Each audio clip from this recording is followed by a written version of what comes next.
So we will continue inshallah with the 7 feelings that we are supposed to have towards Rasulullah sallallahu alayhi wasallam in order to benefit from the revelation.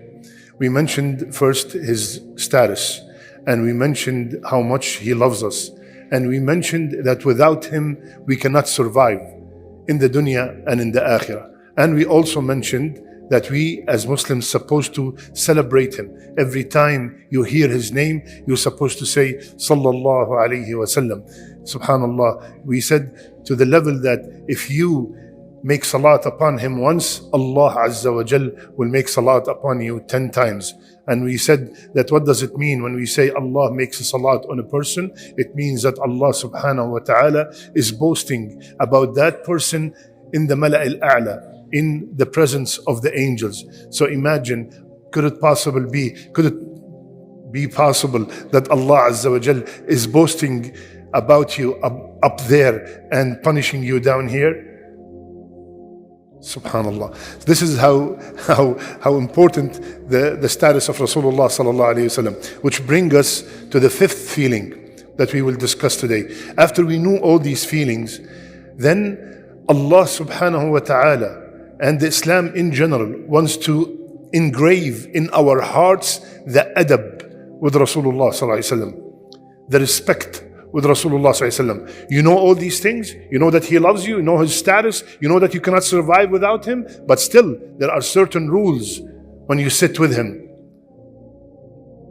Don't be fooled because he's so nice and so kind and so simple and so humble that might give the people the impression that you have the audacity to disrespect him. No.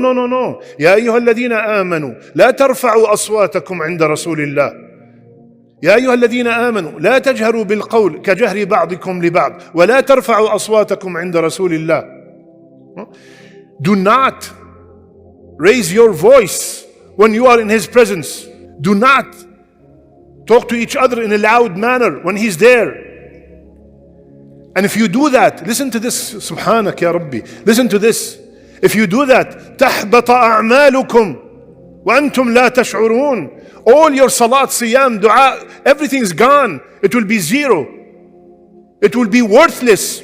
Just because I raised my voice in the presence of Rasulullah sallallahu alaihi wasallam, Allah said, He did not say you will get 5 sins. You will get 500 sins. تحبط أعمالكم وأنتم لا تشعرون.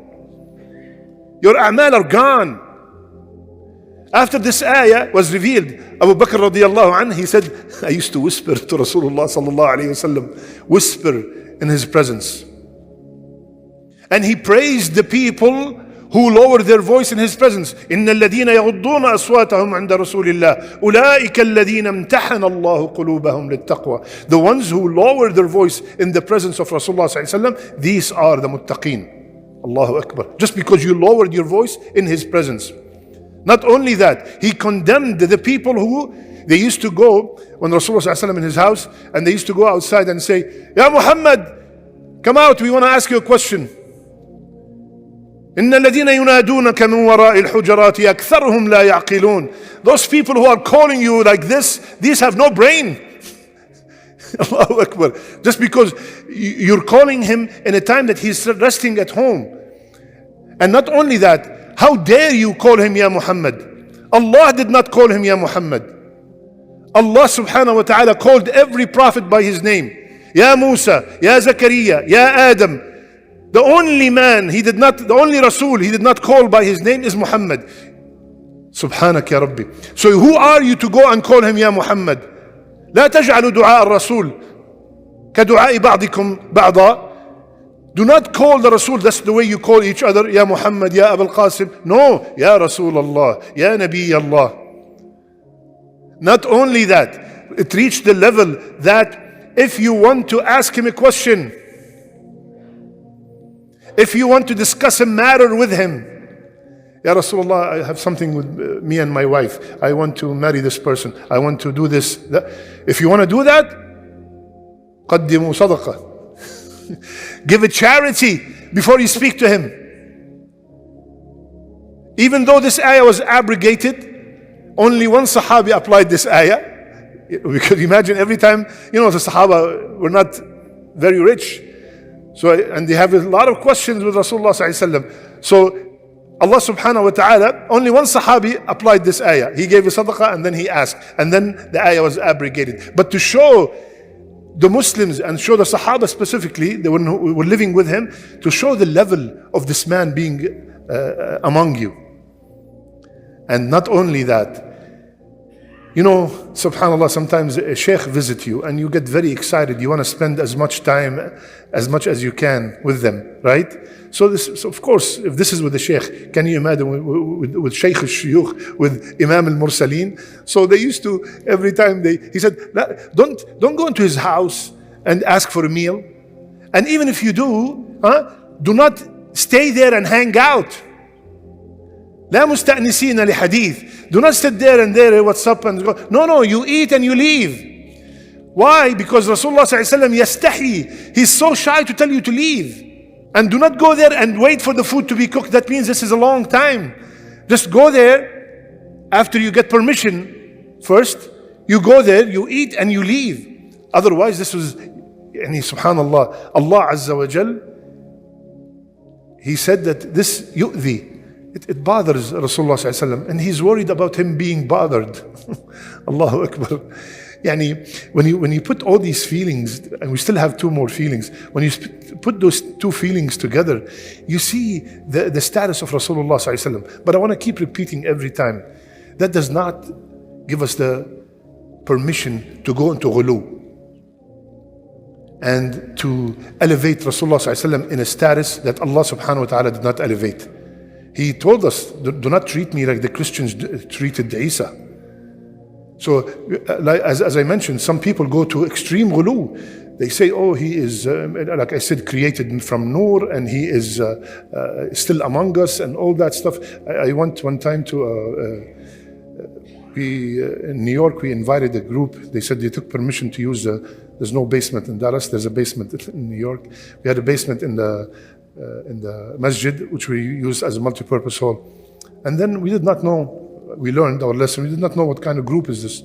And then all of a sudden they all sitting and there's a chair that's empty. Who's this chair for? So this is for Rasulullah sallallahu alaihi wasallam, he's about to come. Inna lillahi wa inna ilayhi raji'un. And then all of a sudden, everybody's screaming, Hadar, Hadar, Hadar, Hadar. Who's Hadar, Habib? He is here. La hawla wa la quwwata. So this is ghulu. All this stuff that we are mentioning is to have the honor and respect. Wasat. Don't go to say, who's Rasulullah? He's just a bashar. He is a bashar, but he's not just like the rest of the bashar. I am the best of the bashar.